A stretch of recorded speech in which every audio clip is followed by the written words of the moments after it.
Kasunod ng mga bus at truck ang operasyon naman ng mga jeep, tricycle at pedicab sa Maynila. Ang balak ayusin ni Mayor Joseph Estrada. Ito'y para lalo mapaluwag ang daloy ng trapiko sa lungsod. Darito ang report ni Katrina Son. Patuloy pa rin po ang isinasagawang panghuhuli, pero ang ito na, nag-meet na si Attorney Topacio. Noong una, mga bus.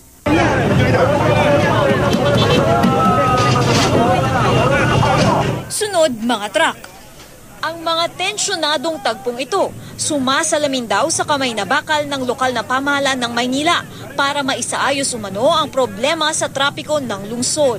Pero ngayon, hindi lang daw mga bus at mga truck ang didisiplinahin ni Manila Mayor Joseph Estrada. Inuna namin yung bus ban, tapos yung truck ban. Susunod, yung mga jeep. Yung mga kolorum. Tapos yung mga tricycle, padyak-padyak. Ipinagmalaki ni ERAP ang pagluwag daw ng trapiko sa lungsod simula nang ipatupad ang bus ban at truck ban.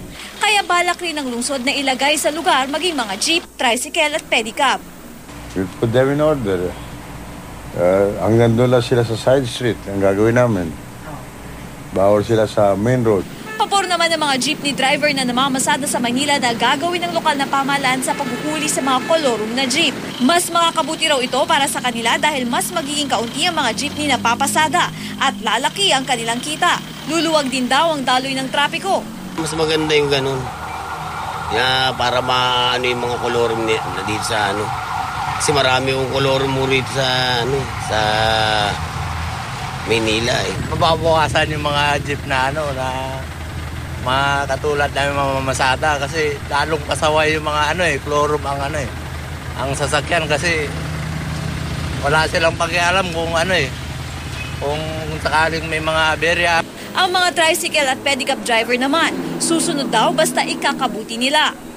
Okay naman, conformity kung sa gitna ka, may madidiskasya ka rin, kailangan sa tabi ka rin. Alam maganda. Okay yun, safe ang mga tricycle doon kasi may sariling lane eh. Pero yung sa ibang opinion, hindi ko masasabi ma'am. Mahirap magsalita eh.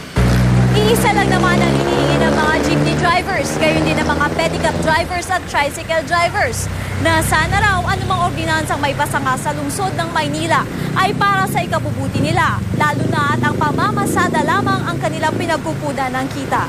Para sa Unang Balita, Katrina Son reporting.